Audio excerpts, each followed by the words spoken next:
السلام علیکم ورحمۃ اللہ وبرکاتہ۔ ان الحمد للہ نحمده ونستعینه ونستغفره ونعوذ باللہ من شرور انفسنا ومن سیئات اعمالنا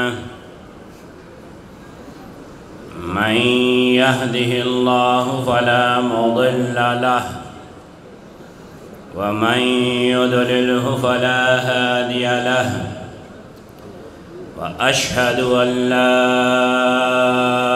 إله إلا الله وحده لا شريك له وأشهد أن محمدًا عبده ورسوله أما بعد قال الله تعالى في محكم كتابه اليوم أكملت لكم دينكم وأتممت عليكم نعمتي ورضيت لكم الإسلام دينا اللهم صل على محمد عبدك ورسولك وصل على المؤمنين والمؤمنات والمسلمين والمسلمات۔ صاحب صدر گرامی قدر لائق صد احترام علماء کرام، معزز حاضرین و سامعین، میزبان مکرم نے کچھ زیادہ ہی اچھے الفاظ سے میرا تذکرہ کر دیا، ورنہ میں تو وہ ہوں کہ من آنم کہ من دانم۔ پٹھان کہتے ہیں گوتے میں خبر دیا زمان لمن تبتا دا۔ تو عرض یہ ہے جب انہوں نے پٹھانوں کی بات شروع کی تو مجھے خطرہ پیدا ہو گیا۔ میں نے کہا حضرت مولانا جمیل الرحمن اختر صاحب کی یاد نہ تازہ ہو جائے،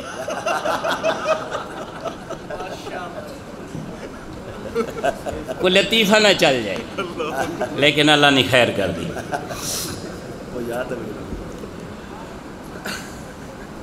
اچھی باتیں کب بھولا کرتی ہیں،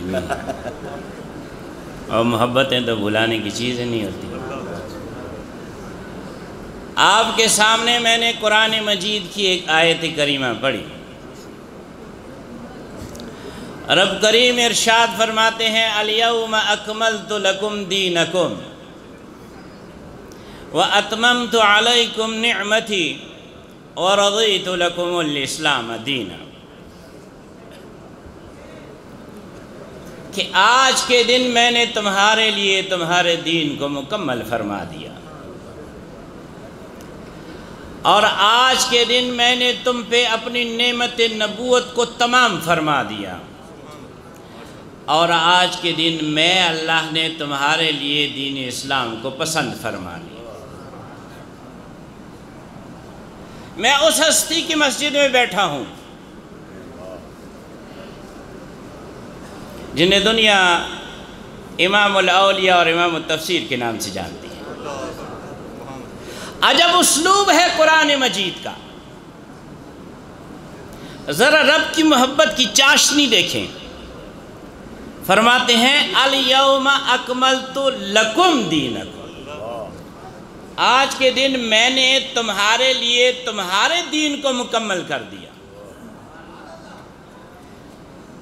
یہ بڑوں کی، یہ کرم والوں کی، یہ رحمت والوں کی عادت مبارکہ ہوتی ہے کہ جب کسی کو اپنے قرب کی نشاندہی کرتے ہیں، اپنی محبت کی نشاندہی کرتے ہیں، اپنی نسبت کی نشاندہی کرتے ہیں تو فرماتے ہیں تیرے لیے الیوم اکملت لکم دینکم، آج کے دن میں نے تمہارے لیے تمہارے دین کو مکمل فرما دیا۔ اس اسلوب سے یہ پتہ چلتا ہے کہ رب کو صرف محبوب صلی اللہ علیہ وسلم ہی سے محبت نہیں، اور رب کو ان کی امت سے بھی محبت ہے۔ اور کیوں کر نہ ہو؟ میں اور آپ جو اس مسجد شریف میں موجود ہیں، ہم آئے نہیں ہیں، ہم لائے گئے ہیں۔ کوئی اس آنے کو اپنا کمال نہ سمجھے، کوئی بھی اس آنے کو اپنا کمال نہ سمجھے۔ آئے نہیں، لائے گئے ہو۔ کون لایا ہے؟ وہ اللہ ہے۔ کیوں کر لایا ہے؟ آقا کا فرمان ہے اور ہمارا ایمان ہے۔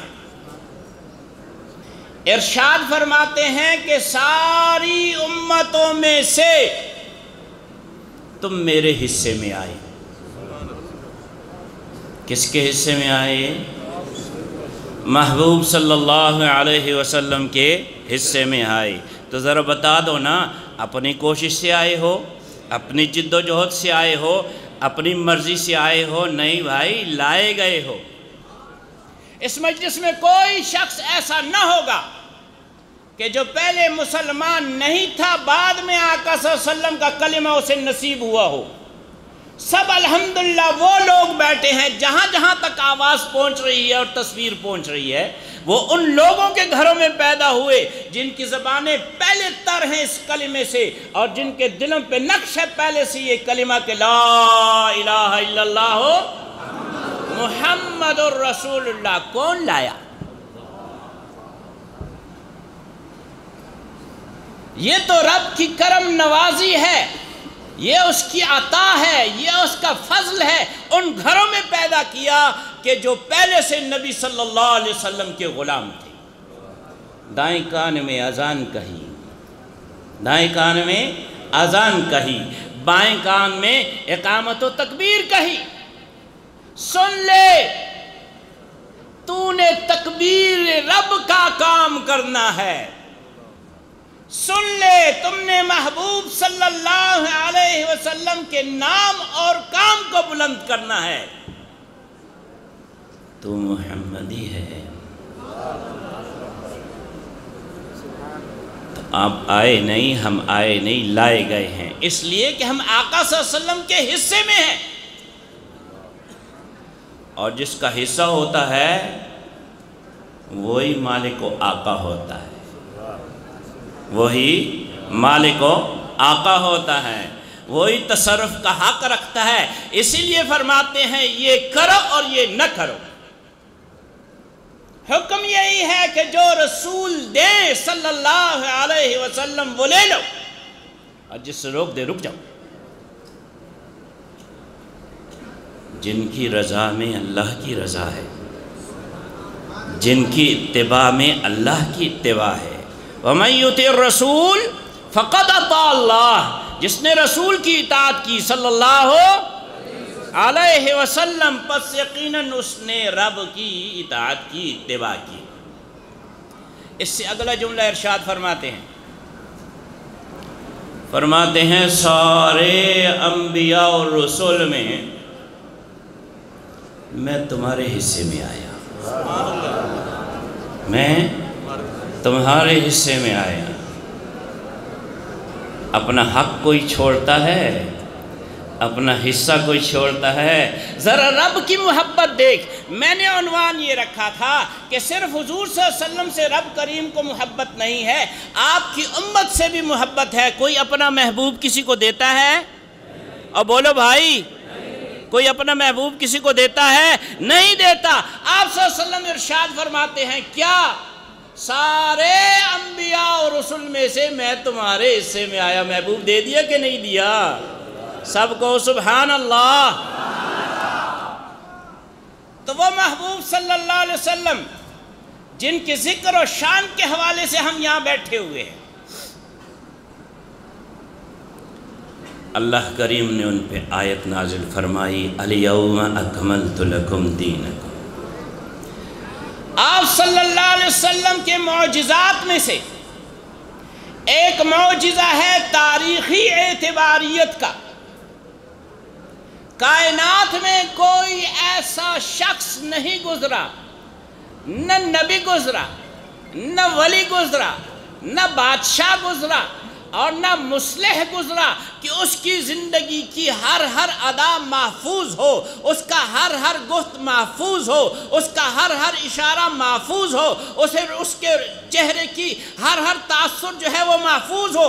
ایک یکا و تنہا ہمارے اور آپ کے محبوب صلی اللہ علیہ وسلم کی ذات اقدس ہے کہ ہر گفت بھی محفوظ ہے، ہر عمل بھی محفوظ ہے، گفت و عمل کے وقت اشارہ بھی محفوظ ہے اور رخ انور کا تاثر بھی محفوظ ہے۔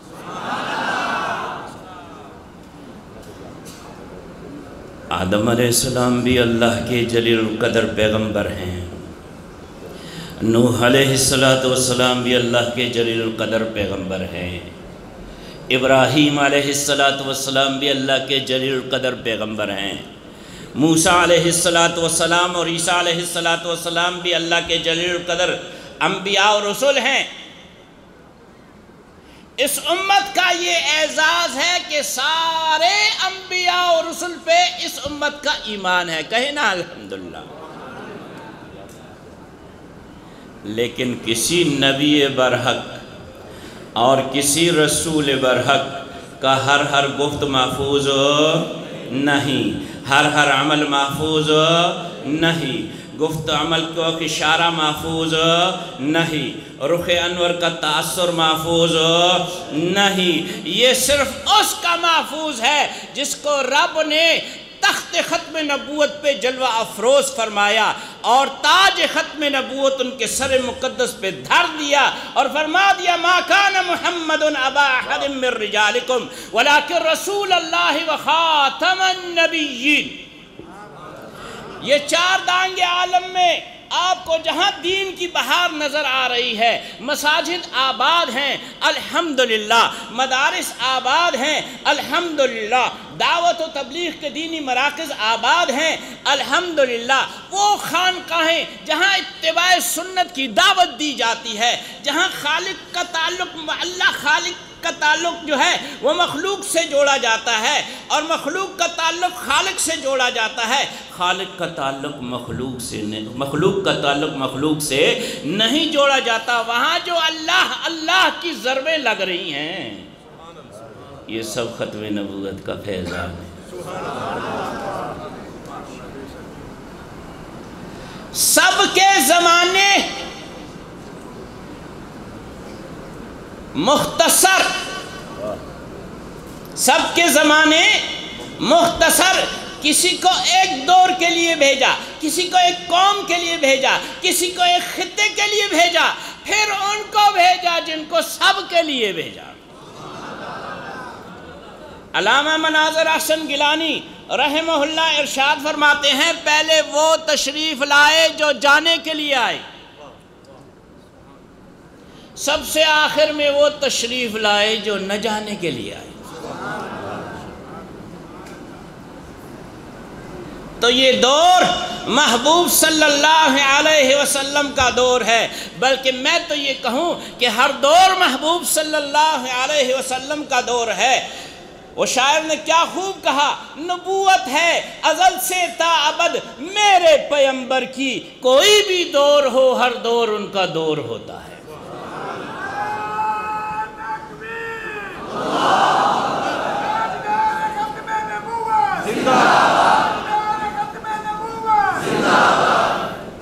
تو عرض میں یہ کر رہا تھا کہ محبوب صلی اللہ علیہ وسلم کا یہ دور نہ ختم ہونے والا دور ہے۔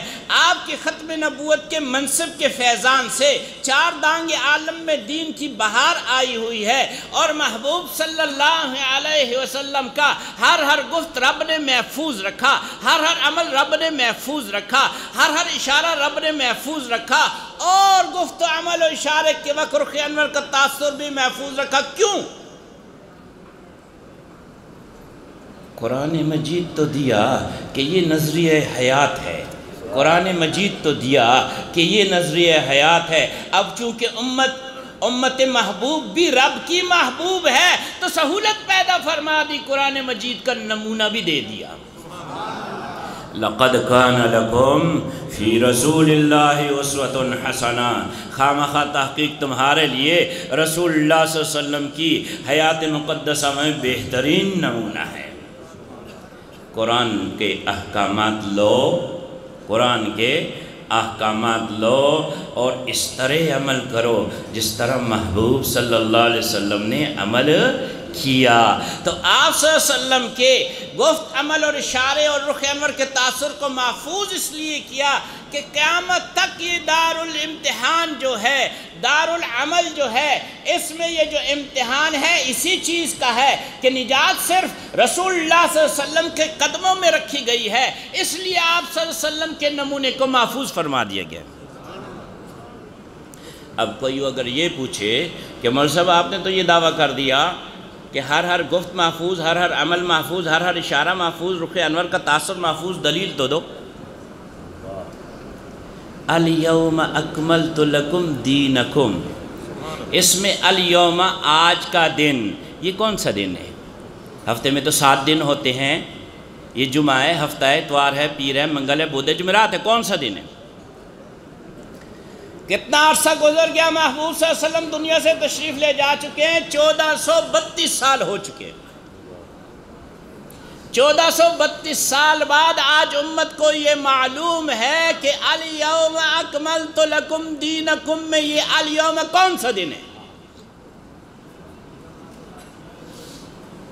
ایک یہودی آتا ہے عمر فاروق رضی اللہ تعالی عنہ کے دربار میں اور عرض کرتا ہے، امیر المومنین، آپ پہ ایک ایسی آیت نازل ہوئی قرآن مجید کی جو اگر ہم یہود پہ نازل ہوئی ہوتی ہم اس دن عید مناتے۔ آپ نے پوچھا کون سی آیت کی بات کرتے ہو؟ اس نے کہا الیوم اکملت لکم دینکم واتممت علیکم نعمتی ورضیت لکم الاسلام دینا۔ آپ نے فرمایا ہاں میں اس موقع پہ موجود تھا، یہ جمعہ کا دن تھا، یہ عرفہ کا دن تھا، یہ جمعہ کا دن تھا، یہ عرفہ کا دن تھا، اور جس وقت یہ نازل ہوئی محبوب صلی اللہ علیہ وسلم حالت قیام میں تھے۔ تو 1432 سال بعد معلوم ہوا کہ یہ آیت کس دن اتری؟ جمعہ کے دن اتری، عرفہ کے دن اتری، اور محبوب صلی اللہ علیہ وسلم اس وقت استادہ تھے، کھڑے تھے۔ علماء لکھتے ہیں کہ یہ کھڑے سے مراد وقوف عرفات ہے، کھڑے سے مراد وقوف عرفات ہے۔ تو آپ کو تو پتہ ہے نا کہ 9 تاریخ جو ہے وہ عرفہ کا دن ہوتا ہے، وہ کون سا مہینہ ہوتا ہے؟ 12واں مہینہ ہوتا ہے، ذو الحجہ کا مہینہ ہوتا ہے۔ تو اس سے معلوم ہوا کہ الیوم اکملت لکم دینکم جمعہ کے دن نازل ہوئی، عرفہ کے دن نازل ہوئی، 9 تاریخ تھی اور 12واں مہینہ تھا ذو الحجہ کا، اور محبوب صلی اللہ علیہ وسلم حالت وقوف عرفات میں تھے۔ یہاں سے یہ بھی پتہ لگا کہ وقوف عرفات کے دوران نازل ہوئی اور محبوب صلی اللہ علیہ وسلم میدان عرفات میں موجود تھے۔ دن معلوم ہو گیا، تاریخ معلوم ہو گئی، مہینہ معلوم ہو گیا، مقام نزول معلوم ہو گیا، عرفات کا میدان ہے، حالت بھی معلوم ہو گئی کہ وقوف عرفات ہے۔ آگے چلیں، سال کون سا ہے؟ سال کون سا ہے؟ علماء تشریف فرمائے 9 سن ہجرت کو جو ہے حج فرض ہوا۔ کون سی ہجری کو؟ 9 کو، اور 9 کو محبوب صلی اللہ علیہ وسلم نے خود حج نہیں فرمایا۔ جناب ابوبکر صدیق رضی اللہ تعالی عنہ کو 300 صحابہ کرام اور صحابیات کا امیر حج بنا کے بھیجا مدینہ منورہ سے مکہ مکرمہ، اور پہلا حج فرضی جو ہے وہ جناب ابوبکر صدیق رضی اللہ تعالی عنہ کی امارت میں ہوا ہے۔ یہ 9واں سال ہے۔ پیچھے کتنے سال رہ گئے؟ 2۔ محبوب صلی اللہ علیہ وسلم نے اس جہان فانی سے تشریف کب لے گئے؟ 11 کو۔ کب لے گئے؟ 11 ہجری کو، اور وہ مہینہ کون سا تھا؟ ربیع الاول کا تھا۔ ہمارے وہاں پٹھان اس مہینے کو 12 وفات کہتے ہیں۔ کیا کہتے ہیں؟ 12 وفات۔ مطلب یہ ہے کہ 12 تاریخ کو محبوب صلی اللہ علیہ وسلم کی وفات مبارک ہوئی تھی، تو وہ مہینہ کون سا مہینہ کہلاتا ہے؟ 12 وفات۔ تو محبوب صلی اللہ علیہ وسلم اور ربیع الاول کے مہینے میں 12 تاریخ کو موت کا ذائقہ اپنی شان کے مطابق چکھ کے تشریف لے گئے، اپنی شان کے مطابق۔ اب آئے سب نے مرنا ہے اور سب کے بڑے اس دنیا سے رخصت ہو گئے ہیں۔ اللہ سب کو قریب کے رحمت فرمائے۔ کیا کسی کے بڑے سے، چاہے وہ استاد ہو، چاہے وہ بزرگ ہو، چاہے وہ مرشد ہو، چاہے وہ محدث ہو، چاہے وہ مفتی اعظم ہو، کسی سے ملک الموت نے پوچھا کہ آپ کی اجازت ہے؟ کسی نے پوچھا؟ اور نہیں پوچھا، وہ تو یک بارگی آتا ہے اور اللہ کا حکم نافذ کر کے چلا جاتا ہے۔ ہاں یہاں دیکھو، یہ کون سا مہینہ ہے؟ تیسرا ہے، ربیع الاول ہے، یہ 12 تاریخ ہے، یہ پیر کا دن ہے، یہ حجرہ اماں عائشہ رضی اللہ تعالی عنہا کا ہے، وہ جس کی آج کل نشانی وہ سبز گنبد ہے، وہ ہرا گنبد جو ہماری آنکھوں کا نور اور دل کا سرور ہے، جس کے سائے تلے آج بھی محبوب صلی اللہ علیہ وسلم جناب شیخین رضی اللہ تعالی عنہما کے ساتھ جنت میں آرام فرما ہے۔ جبریل امی آتے ہیں، عرض کرتے ہیں، اے اللہ کے رسول صلی اللہ علیہ وسلم، ملک الموت حجر مبارک کے دروازے کے باہر کھڑا ہے، اجازت کا منتظر ہے۔ رب کریم نے حکم دے رکھا ہے، اجازت ملے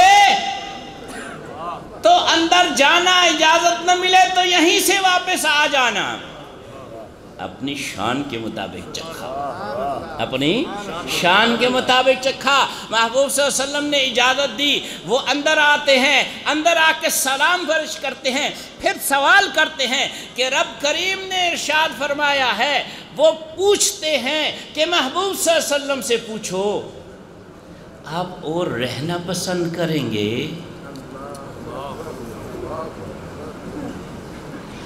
آپ اور رہنا پسند کریں گے یا سفر کرنا پسند کریں گے؟ اب یہ امت کون سی امت ہے؟ مشورے والی۔ اللہ نے حکم فرمایا ہے اور ان سے مشورہ کرو۔ آپ صلی اللہ علیہ وسلم مشورہ فرماتے ہیں کس سے؟ جبریل امین سے، نوریوں کے سردار سے۔ تو مشورہ کبھی کبھی الفاظ سے نہیں ہوتا، اشاروں سے بھی ہوتا ہے۔ یہ سننا تھا ملک الموت کا کہنا کہ رب کریم ارشاد فرماتے ہیں آپ مزید یہاں رہنا چاہتے ہیں یا کوچ کرنا چاہتے ہیں۔ آپ صلی اللہ علیہ وسلم نے بلا تشبیہ یوں جبریل امی کی طرف دیکھا، وہ سمجھ گئے آپ کیا کہنا چاہتے ہیں۔ عرض کی، اے اللہ کے رسول صلی اللہ علیہ وسلم، رب کریم آپ سے ملاقات کے بہت شائق ہیں۔ تبھی اجازت ملی، تبھی اجازت ملی۔ تو 1432 سال ہو گئے، آپ صلی اللہ علیہ وسلم نے موت کا ذائقہ اپنی شان کے مطابق چکھا۔ تو وہ تیسرا مہینہ تھا، اور عرفہ کے دن کون سے مہینے میں آتا ہے؟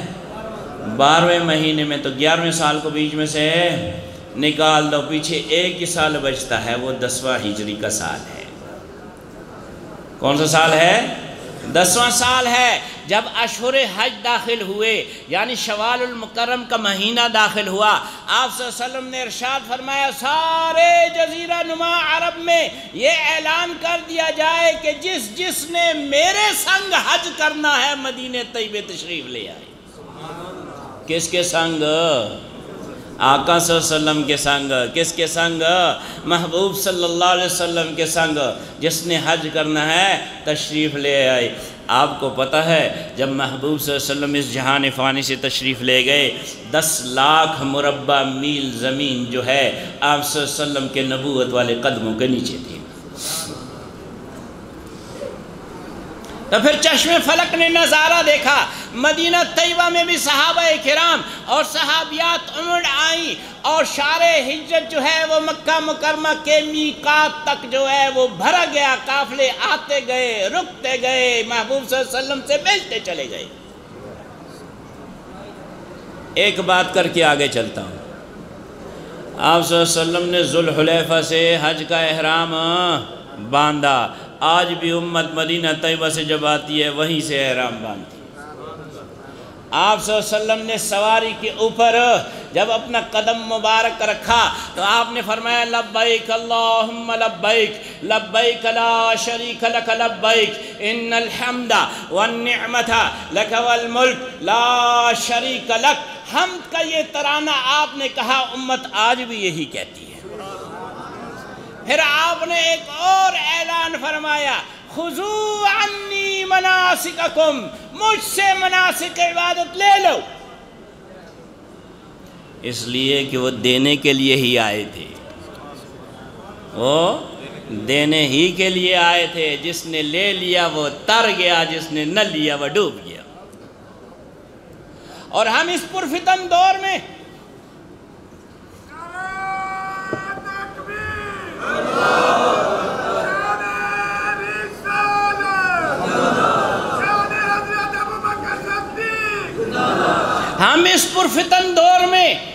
سارے بڑے پریشان ہیں کہ چھوٹے گمراہی سے کیسے بچیں،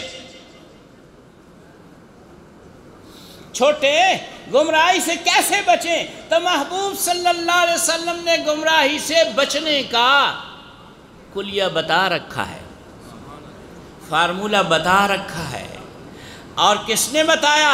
اس ذات اقدس نے بتایا کہ جس کے بتائے ہوئے کے متعلق اللہ کریم ارشاد فرماتے ہیں وَمَا يَنْتِقُ عَنِ الْهَوَىٰ إِنْ هُوَ إِلَّا وَحْيٌ يُوحَىٰ، کہ محبوب صلی اللہ علیہ وسلم اپنے نفس سے کچھ نہیں فرماتے مگر وہی فرماتے ہیں جو اللہ کی جانب سے وحی ہوتی ہے۔ تو کیا فرمایا؟ گمراہی سے کیسے بچو گے؟ ارشاد فرمایا ترکت فیکم امرین، میں تمہارے درمیان دو چیزیں چھوڑے جا رہا ہوں، لن تدلوا ما تمسکتم بہما، ہرگز گمراہ نہ ہوگے جب تک انہیں مضبوطی سے تھامے رکھو گے۔ فرمایا وہ کیا ہے دو چیزیں؟ کتاب اللہ و سنت رسولی، ایک اللہ کی کتاب ہے قرآن مجید، دوسری سنت رسول اللہ ہے صلی اللہ علیہ وسلم۔ تو میں یہ عرض کر رہا تھا کہ وہ سال کون سا سال ہے؟ 10 ہجری کا سال ہے، جب آپ صلی اللہ علیہ وسلم نے حج فرمایا، تقریباً 1,24,000 صحابہ کرام و صحابیات کے ساتھ، وہ حج جسے حجۃ الاسلام کہا جاتا ہے، وہ حج جسے حجۃ کمال کہا جاتا ہے، وہ حج جسے حجۃ التمام کہا جاتا ہے، وہ حج جسے حجۃ الوداع کہا جاتا ہے، وہ حج فرمایا تو معلوم ہوا کہ عمر رضی اللہ تعالی عنہ محبوب صلی اللہ علیہ وسلم کے ساتھ 10 ہجری کو میدان عرفات میں موجود تھے۔ تو الیوم اکملت لکم دینکم، یہ آیت مبارک جو ہے جمعہ کے دن نازل ہوئی، عرفہ کے دن نازل ہوئی، 9 تاریخ کو نازل ہوئی، 12ویں مہینے میں نازل ہوئی، اور وہ سال سن 10 ہجری کا سال تھا۔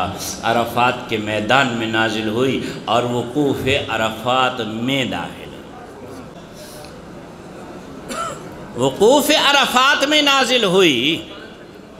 تو یہاں سے یہ بھی پتہ چلتا ہے کہ جس وقت یہ آیت نازل ہو رہی تھی، محبوب صلی اللہ علیہ وسلم کے وجود اقدس پہ کون سا لباس ہے؟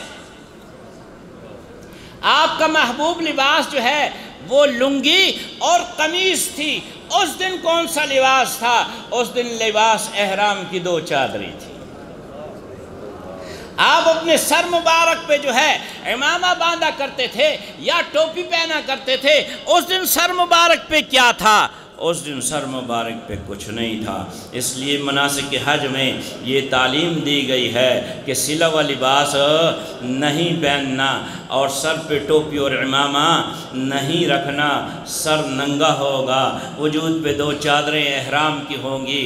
یہ اللہ کے دربار میں حاضر ہونے کی کفن والی وردی ہے۔ اچھا، قدمین مبارک میں کیا تھا جب یہ آیت نازل ہوئی؟ موزے تھے یا نعلین تھے؟ تو نعلین تھے۔ نعلین اس لیے تھے کہ آپ صلی اللہ علیہ وسلم نے مناسک میں یہ بتایا کہ احرام کی حالت میں جو ہے آپ نے پاؤں میں ایسی پیزار پہننی ہے کہ یہ پاؤں کی چوڑی ہڈی جو ہے نظر آئی، یہ موزے میں نظر نہیں آتی، نعلین میں نظر آتی۔ تو یعنی یہ آیت جب نازل ہوئی، محبوب صلی اللہ علیہ وسلم کا لباس احرام کی 2 چادریں تھیں، قدمین مبارک میں جو ہے تو وہ نالین تھیں۔ اب اگر یہ کوئی پوچھ لے کہ نالین مبارک کے تلوے جو تھے یہ زمین کو چھو رہے تھے یا نہیں چھو رہے تھے،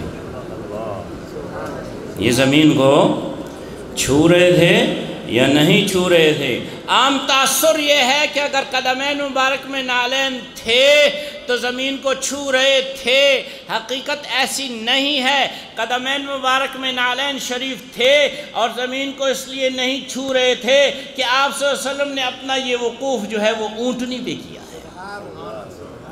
اور جو اونٹنی پہ تشریف فرما ہو اس کے قدمین زمین پہ نہیں لگا کرتے، اور اس کا نام بھی امت کو معلوم ہے، اس کا نام قصوا ہے، اونٹنی کا۔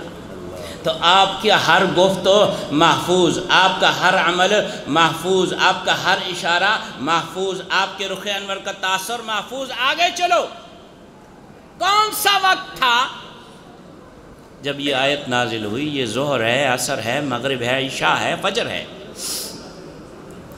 کس کس نے حج کیا ہے ہاتھ اٹھائے؟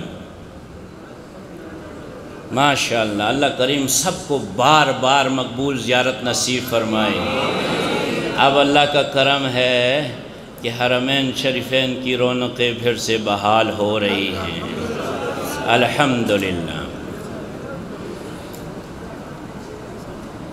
تو وقوف عرفات ہوا کرتا ہے عصر کی نماز کے بعد،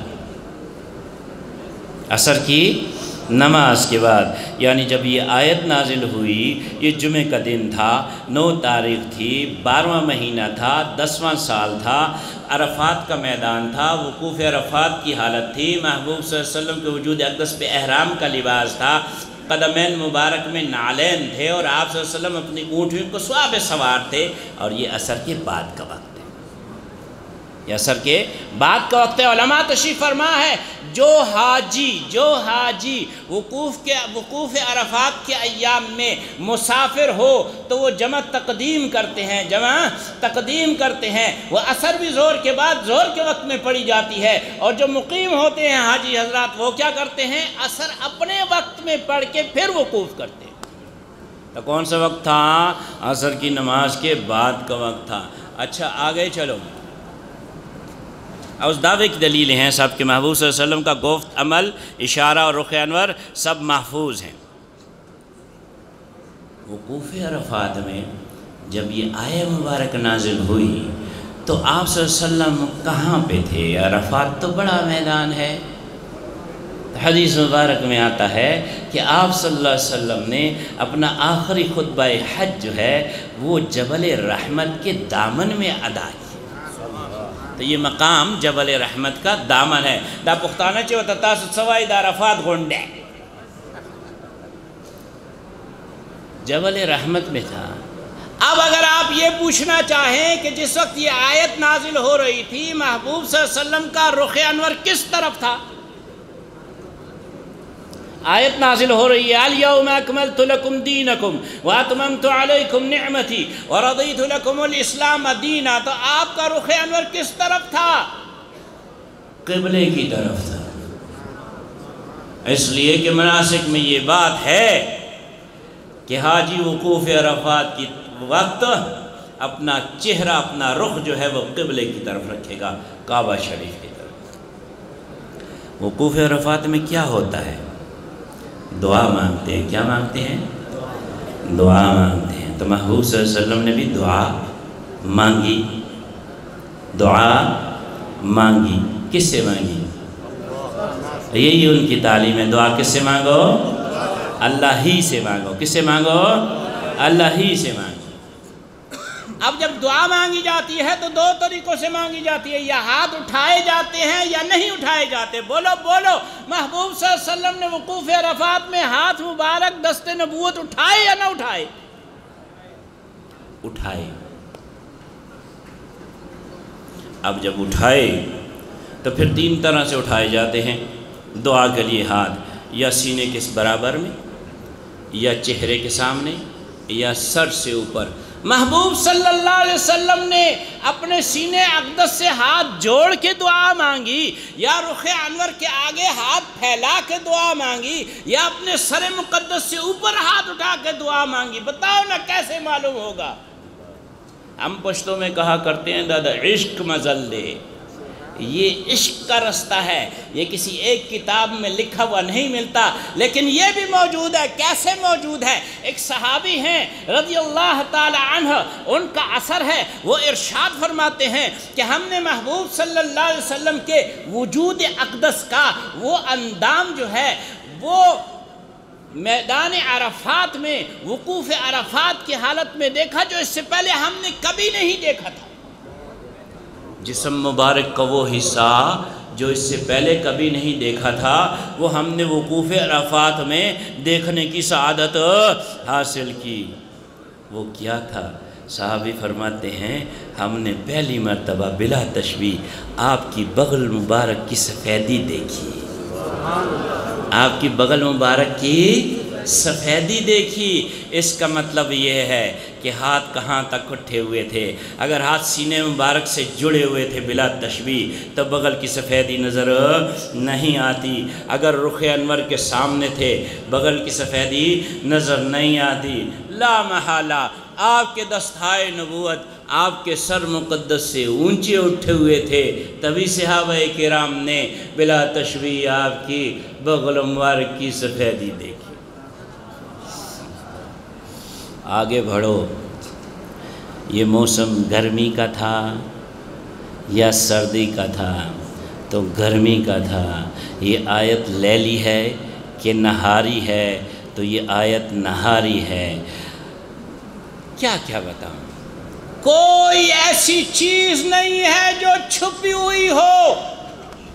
محبوب صلی اللہ علیہ وسلم کی ہر ادا رب نے محفوظ فرمائی، وہ بھی محفوظ فرمائی جن کے متعلق پوچھا جائے گا، وہ بھی محفوظ فرمائی جن کے متعلق نہیں پوچھا جائے گا۔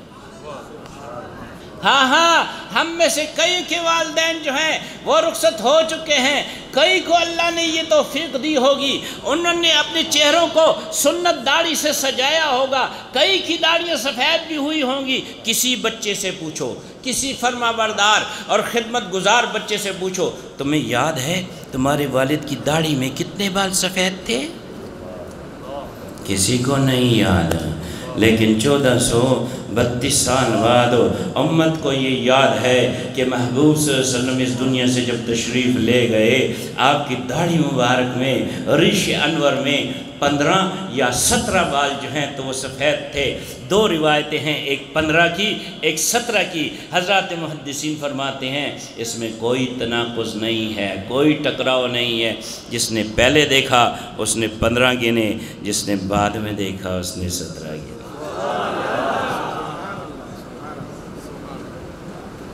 یہ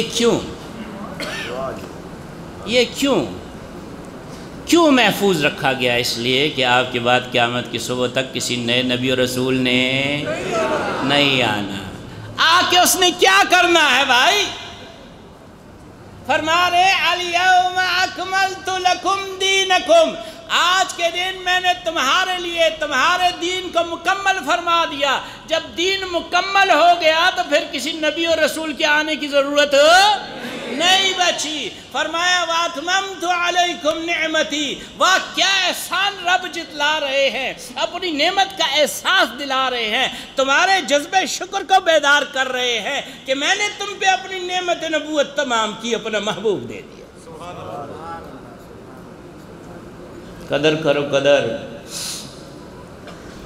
اور قدر کرنا چاہتے ہو تو قدر کرنا صحابہ کرام سے سیکھو، آپ صلی اللہ علیہ وسلم کی جماعت سے سیکھو۔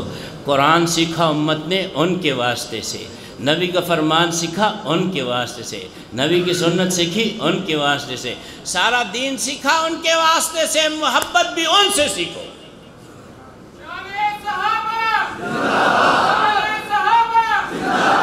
کہ جب نبی کی محبت علیہ السلام اور دوسری محبت کا ٹکراؤ پیدا ہو تو پھر کس محبت کو فوقیت دینی ہے؟ آپ صلی اللہ علیہ وسلم نے خود فرمایا، بخاری اور مسلم کی متفقن علیہ حدیث مبارک ہے، لا یؤمن احدکم حتی اکون احب الیہ من والدہ وولدہ والناس اجمعین، تم میں سے کوئی بھی مومن نہیں۔ ہمارے علماء ذرا نازک ترجمہ کرتے ہیں، کہتے ہیں کامل مومن نہیں، ہم پٹھان لوگ ہیں، ہم کہتے ہیں کوئی بھی مومن نہیں۔ سیدھی سیدھی بات ہے۔ وہ ایک آیا مولوی صاحب کے پاس اور کہا، مولوی صاحب یزید کے متعلق آپ کیا کہتے ہیں؟ انہوں نے فرمایا، یہ تو کسی یزیدی سے پوچھ، یہ تو کسی یزیدی سے پوچھ۔ ہمارے ہاں ایک قاعدہ ہے، ہمارے ہاں ایک قاعدہ ہے، یہ میرا دوست ہے، مثال سے سمجھو، یہ میرا دوست ہے، اگر یہ میرے دشمن کے ساتھ تعلق بناتا ہے تو میں اسے کہتا ہوں یا مجھے لے یا اسے لے، یا مجھے لے یا اسے لے، یا ماں واخلہ یا دے واخلہ، یا مجھے لے یا اسے لے۔ تو بھئی ہم نے حسین لے لیا رضی اللہ تعالی عنہ، تو ہم سیدھی سیدھی بات کرتے ہیں۔ آپ صلی اللہ علیہ وسلم ارشاد فرماتے ہیں، لا یؤمن احدکم، تم میں سے کوئی بھی مومن نہیں اس وقت تک کہ جب تک میں اسے عزیز تر نہ ہو جاؤں، میں اس سے محبوب تر نہ ہو جاؤں، اپنے باپ سے، اپنی اولاد سے، تمام جہان کے انسانوں سے، سیکھ صحابہ سے۔ یہ کون ہے؟ یہ ام حبیبہ ہیں رضی اللہ تعالی عنہ۔ ان کا اپنا نام کیا ہے؟ ان کا اپنا نام رملہ ہے۔ یہ کس کی بیٹی ہیں؟ یہ ابو سفیان کی بیٹی ہیں۔ یہ کس کی بیٹی بہن ہیں؟ یہ خال المؤمنین سیدنا امیر معاویہ رضی اللہ تعالی عنہ کی بہن ہے۔ ہاں ہاں، ان کے گھر باپ آتا ہے، ابھی ایمان نہیں لایا۔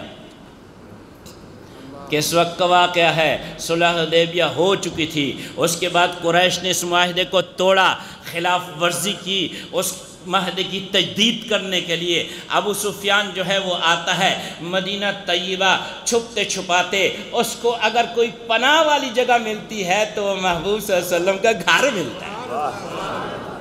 اس کو اگر پناہ والی جگہ ملتی ہے تو محبوب صلی اللہ علیہ وسلم کا گھر ملتا ہے۔ جب یہ دروازے پہ پہنچا اپنی بیٹی کے حجرے مبارک کے، اور اس نے دروازہ کھٹکھٹایا اور پردہ جو ہے تو ہٹایا، تو بیٹی پہ نظر پڑی، بیٹی کی باپ پہ نظر پڑی۔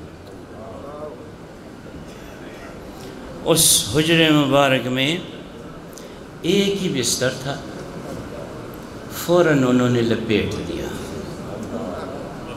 باپ سردار ہے، مہمان آئے تو بستر بچھایا جاتا ہے یا بستر سمیٹا جاتا ہے؟ بچھایا جاتا ہے۔ اگر مہمان آئے بستر نہ بچھاؤ تب اس کی بے اکرامی، اگر بچھے ہوئے بستر کو سمیٹ لو، لپیٹ لو، تو تب اس کی بے احترامی۔ باپ کہتا ہے، بیٹی مجھے دیکھ کے تو نے بستر لپیٹ لیا۔ فرماتی ہیں یہ محبوب صلی اللہ علیہ وسلم کا بستر ہے، اور اللہ فرماتے ہیں انما المشرکون نجس، اسی لیے میں نے سمیٹ دیا۔ ایک طرف باپ کی محبت تھی، ایک طرف حضور صلی اللہ علیہ وسلم کی محبت تھی، کس محبت کو لے لیا اور کس کو چھوڑ دیا؟ لا یؤمن احدکم حتی اکون احب الیہ من والدہ، تو یہاں پہ چھوڑ دی نا باپ کی محبت پہ، محبوب صلی اللہ علیہ وسلم کی محبت کو ترجیح دی۔ یہ سیکھو۔ ہاں ہاں، بیٹے کی محبت پہ حضور صلی اللہ علیہ وسلم کی محبت کو فوقیت دینا۔ جب باپ کی بیٹے کی محبت اور حضور صلی اللہ علیہ وسلم کی محبت آمنے سامنے آ جائے، کون سی لو گے؟ آؤ سیکھو کس سے؟ خلیفۃ الرسول اللہ بلا فصل جناب ابوبکر صدیق رضی اللہ تعالی عنہ سے سیکھو۔ ان کا بیٹا ہے عبد الرحمن، اس وقت وہ ایمان نہیں لایا تھا، بدر میں وہ رسول اللہ صلی اللہ علیہ وسلم کے خلاف تلوار لے کے نکل کے آیا۔ آپ صلی اللہ علیہ وسلم کا عریش بدر پہ پہرا دے رہے ہیں کون؟ ابو بکر صدیق، وہ جو دو میں دوسرا ہے، وہ جو دو میں دوسرا ہے۔ سب چھپر کے نیچے بھی دو میں سے دوسرا ہے، غار میں بھی دو میں سے دوسرا ہے، مزار میں بھی دو میں سے دوسرا ہے، اور یوم البعث والنشور بھی دوسرا ہے، یوم البعث والنشور بھی دوسرا ہے۔ کیسے دوسرا ہے؟ آپ صلی اللہ علیہ وسلم نے ارشاد فرمایا یوم البعث والنشور کو سب سے پہلے میں اپنے قبر مبارک سے باہر تشریف لاؤں گا، پھر ابو بکر، پھر عمر، وہاں بھی دو میں سے دوسرا ہے۔ تو جناب ابوبکر صدیق رضی اللہ تعالی عنہ برہنہ تلوار لے کے عریش بدر میں حضور صلی اللہ علیہ وسلم سے 70 قدم دور جو ہے وہ شاہین کی طرح جھپٹ پڑتے ہیں جب کوئی کافر نزدیک آنے کی کوشش کرتا ہے۔ مارکا ہوا اور رب نے فتح عطا کی۔ فتح کون عطا کرتا ہے؟ جس طرح وہاں پہ ان 313 بے سر و سامان کو جن کے پاس صرف 2 تلواریں اور 2 گھوڑے تھے ان کو رب کریم نے فتح دی، اسی طرح آپ کے بھائیوں کو افغانستان میں رب کریم نے ساری دنیا کفر پہ فتح دی۔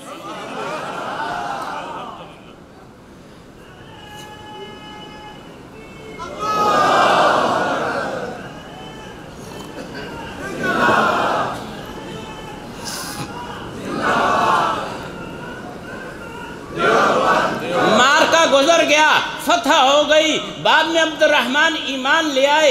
ایک دن اپنے والد مکرم کو کہتے ہیں بابا جی بدر میں جب لڑائی چل رہی تھی آپ میری تلوار کے نیچے آئے، آپ میری تلوار کے نیچے آئے، میں نے کہا میرے باپ ہیں، میں نے لحاظ کیا، اپنی تلوار کو روک لیا۔ جناب ابوبکر صدیق نے برجستہ ارشاد فرمایا اگر میری تلوار کے نیچے آ جاتا کبھی نہ روکتا، تجھے یہ جرت کیسے ہوئی کہ اللہ کے رسول کے مقابلے میں تلوار لے کے آ جائے؟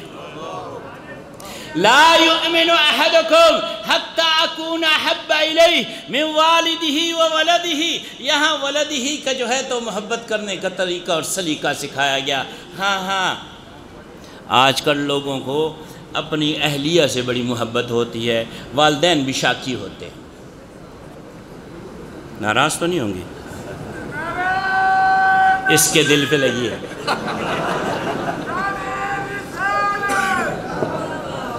اپنی اہلیہ سے محبت کرنا یہ محبوب صلی اللہ علیہ وسلم کی سنت ہے، لیکن سنت کے دائرے میں۔ یہ روایت بھی ہے ام المومنین سیدہ عائشہ صدیقہ رضی اللہ تعالی عنہا کی کہ میں برتن میں سے جس جگہ پہ ہونٹ لگا کے پانی پیتی تھی محبوب صلی اللہ علیہ وسلم وہیں پہ اپنے لب مبارک رکھ کے پانی پیا کرتے۔ ہاں جہاں بیوی کی محبت اور رسول اللہ صلی اللہ علیہ وسلم کی محبت آمنے سامنے کھڑی ہو جائیں، ترجیح کس کو دینی ہے؟ آؤ دیکھو ابو سلمہ ہے، جس وقت انہوں نے حضور صلی اللہ علیہ وسلم کی اجازت پہ ہجرت کا سامان باندھا، اپنی بیوی کو جو ہے اپنے اونٹ پہ بٹھایا کجاوے میں، بیٹے سلمہ کو ان کی جھولی میں دیا، اور جب گھر سے نکلنے لگے تو سسرالی آ گئے۔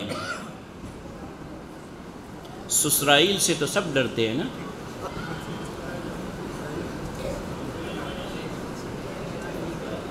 اسرائیل نہیں کہا بھائی میں نے، اسرائیل سے کوئی نہیں ڈرتا، اس کے ٹینکوں پہ تو چھوٹے چھوٹے بچے غلیلوں سے پتھر مارتے ہیں، اس سے کوئی نہیں ڈرتا۔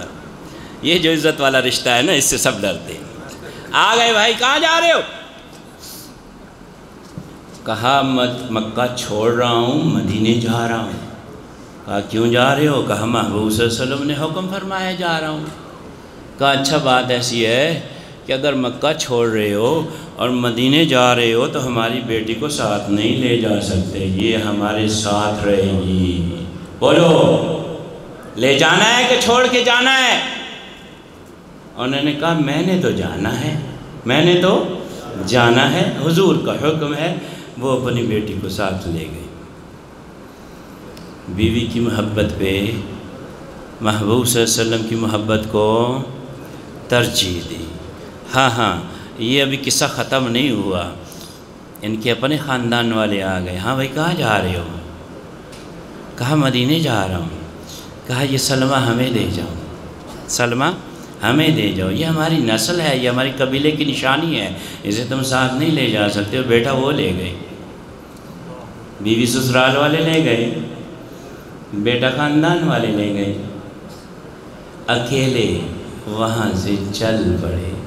کہاں جا رہے ہیں؟ مدینہ شریف۔ محبوب صلی اللہ علیہ وسلم کی محبت کو ترجیح دی، فوقیت دی بیوی اور بچے کی محبت میں۔ ہاں ایک اور چیز بھی ہے جس سے سب کو محبت ہے، پہچانتے ہیں؟ پہچانتے ہیں؟ اشارہ ہی پہچانتے ہیں، کتنے عاقل لوگ ہیں ماشاءاللہ۔ اگر کوئی کہے کہ مجھے اس سے محبت نہیں ہے تو وہ جھوٹ کہتا ہے۔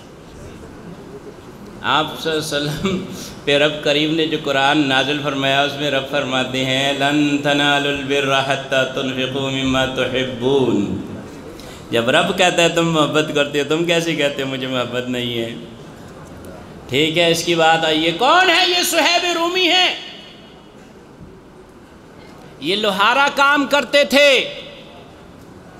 اس سے انہوں نے جو کمایا، سونے کے ٹکڑے، چاندی کے ٹکڑے تھیلے میں بھرے ہوئے ہیں، تھیلا جو ہے بغل میں ہے، مکہ چھوڑ رہے ہیں، مدینہ شریف جا رہے ہیں۔ جب سرحد پہ پہنچے، مکہ مکرمہ کی حدود سے نکلنے لگے، لفنگے آ گئے سامنے۔ کہاں جا رہے ہو صہیب؟ کہا مدینے جا رہا ہوں۔ کیوں جا رہے ہو؟ کہ آقا صلی اللہ علیہ وسلم کا حکم ہے، جا رہا ہوں۔ کہا اچھا پھر یہ جو مکے میں دولت کمائی ہے نا، یہ یہاں چھوڑ جاؤ، اگر یہاں رہنا ہے تو تمہاری، اگر مدینے جانا ہے تو چھوڑ جاؤ۔ تو انہوں نے وہ سونے چاندی کے ٹکڑے، اپنی ساری عمر کی کمائی ان کے قدموں میں پھینکی۔ مال کی محبت پہ کس کی محبت کو ترجیح دی؟ محبوب صلی اللہ علیہ وسلم کی محبت کو ترجیح دی۔ تو محبت کرنا بھی آپ صلی اللہ علیہ وسلم کی جماعت سے سیکھا جائے، اور ختم نبوت اور ناموس رسالت کی حفاظت بھی آپ ہی کی جماعت سے سیکھا جائے۔ صرف نام لے لینے سے ریاست مدینہ نہیں ہوا کرتی۔ ریاست مدینہ میں تو گستاخ رسول کو قتل کیا جاتا ہے۔ اگر ناموس رسالت کا تحفظ اور ختم نبوت کا تحفظ سیکھنا چاہتے ہو تو آ جاؤ خلیفۃ الرسول اللہ بلا فصل کے دربار میں، جناب ابوبکر صدیق رضی اللہ تعالی عنہ کے دربار میں، سیکھ لو کیسے ناموس کی اور ختم نبوت کا تحفظ کیا جاتا ہے۔ زبانی جمع خرچ سے کام نہیں چلتا۔ پاکستان کی تاریخ میں کسی نے اتنی ذلت نہیں کمائی جتنی انہوں نے کمائی۔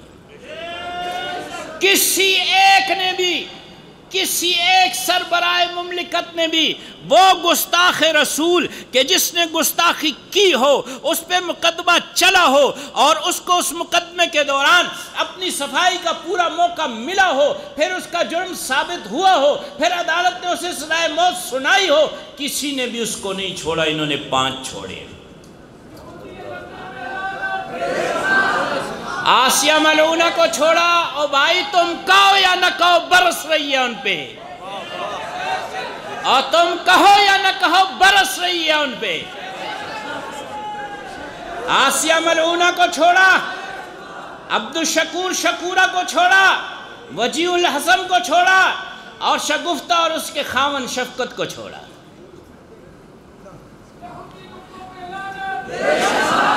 او بھائی، او بھائی، او بھائی، کوئی کتا یہودی نہیں ہوا کرتا۔ یہ نہ ہو اللہ کے دربار میں کتا استغاثہ کر دے کہ اس نے میری بے عزتی کی ہے، میں تو یہودی نہیں تھا۔ اور کائنات کا چپا چپا حضور صلی اللہ علیہ وسلم کی رسالت کا قائل ہے۔ آپ صلی اللہ علیہ وسلم ارشاد فرماتے ہیں میں اب بھی ان پتھروں کو جانتا ہوں جو مجھے سلام کیا کرتے تھے۔ ہم میں کوئی سنگ دل ہو نا، نام ہی رکھا سنگ دل، سخت دل والا ہو، کہتے ہیں اس کے سینے میں پتھر پڑا ہوا ہے۔ کیا مطلب؟ کہ پتھر کے کوئی جذبات نہیں ہوتے، پتھر کے کوئی جذبات نہیں ہوتے، پتھر بے جان ہوتا ہے۔ میں تمہاری مانوں کہ آقا کی مانوں؟ میں تمہاری مانوں کہ آقا کی مانوں؟ آقا صلی اللہ علیہ وسلم فرماتے ہیں ایک سفر میں تشریف لائے ہیں، مکہ مکرمہ سے مدینہ طیبہ آ رہے ہیں، چاہے وہ جون سا سفر ہے، واپس تشریف لا رہے ہیں، جیسے مدینہ طیبہ کی حدود میں داخل ہوتے ہیں لوگ جوتا اتارتے ہیں، لوگ جوتا اتارتے ہیں،